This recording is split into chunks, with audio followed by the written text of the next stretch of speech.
নাই আজি এটা বিশেষ কাৰণত মই মোৰ প্ৰতিক্ৰিয়া দিবলগীয়া হৈছে যে মই আপোনালোকে জানে যে বিগত প্ৰায় 20 বছৰৰো অধিক কাল মই আমছুৰ লগত জড়িত আছিলোঁ আৰু মই আঞ্চলিক সমিতিৰ ফালৰ পৰা আৰম্ভ কৰি আঞ্চলিক সমিতিৰ ফালৰ পৰা আৰম্ভ কৰি মই জিলা সমিতিৰ সভাপতি পদ মই অলংকৃত কৰিছিলোঁ।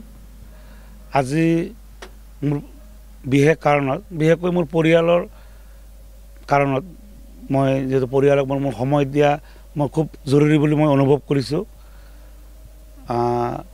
গতিকে আজি পৰিয়ালৰ কথা চিন্তা কৰি মই সংগঠনৰ মোৰ পদবীৰ লগতে প্ৰাথমিক সদস্যৰ পৰা মই পদত্যাগ কৰিছোঁ ইতিমধ্যে।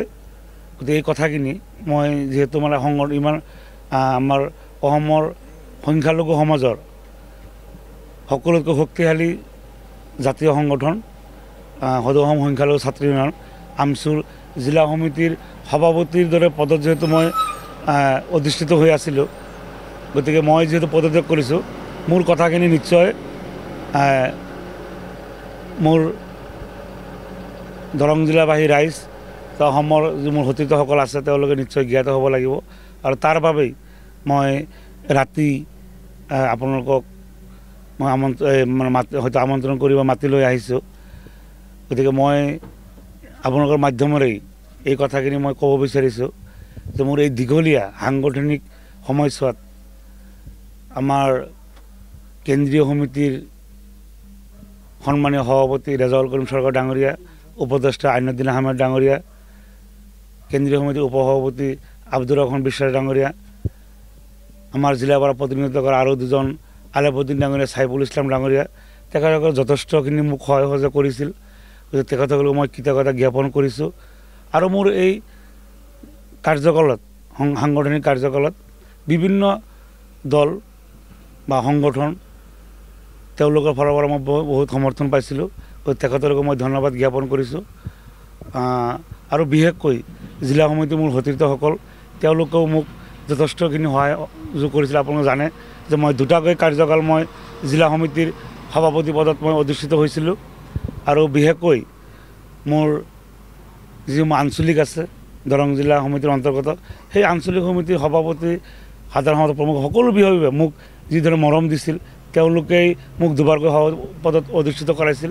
গতিকে মই তেখেতসকলৰ ওচৰত মই চিৰকৃতজ্ঞ যে তেখেতসকলে মোক ইমান সন্মান যাচিলে। গতিকে মই আশা ৰাখিছোঁ আগন্তুক দিনত যিটো আমাৰ সংখ্যালঘু সংগঠন আৰু আমছু, গতিকে এই সংগঠনটো শক্তিশালীভাৱে আগবাঢ়ি যাব আৰু যিমান পাৰোঁ এই সংগঠনক বাহিৰৰ পৰা অলপ সহযোগিতা আগবঢ়াম। শেষত মই সকলোকে মোৰ এই সাংগঠনিক কাৰ্যকলাপ বিভিন্ন ধৰণৰ হয়তো ঘাত প্ৰতিঘাত গৈছে বা মোৰ ফালৰ পৰা কাৰোবাক আঘাত দিছোঁ, গতিকে সকলোকে হয়তো মই ব্যক্তিগতভাৱে কোৱা সম্ভৱ নহয়। মই আপোনালোকৰ মাধ্যমেৰে সকলো মোৰ সাংগঠনিক গুৰুসকলে হওক, মোৰ সতীৰ্থসকলে হওক বা আমাৰ আঞ্চলিকৰ যিসমূহ সতীৰ্থ তেওঁলোকে হওক বা সৰ্বসাধাৰণ ৰাইজ সকলোৰে ওচৰত মই ক্ষমা প্ৰাৰ্থী। যদি মোৰ ফালৰ পৰা মোৰ কিবা ভুল হৈছে আপোনালোকে ক্ষমা কৰি দিব।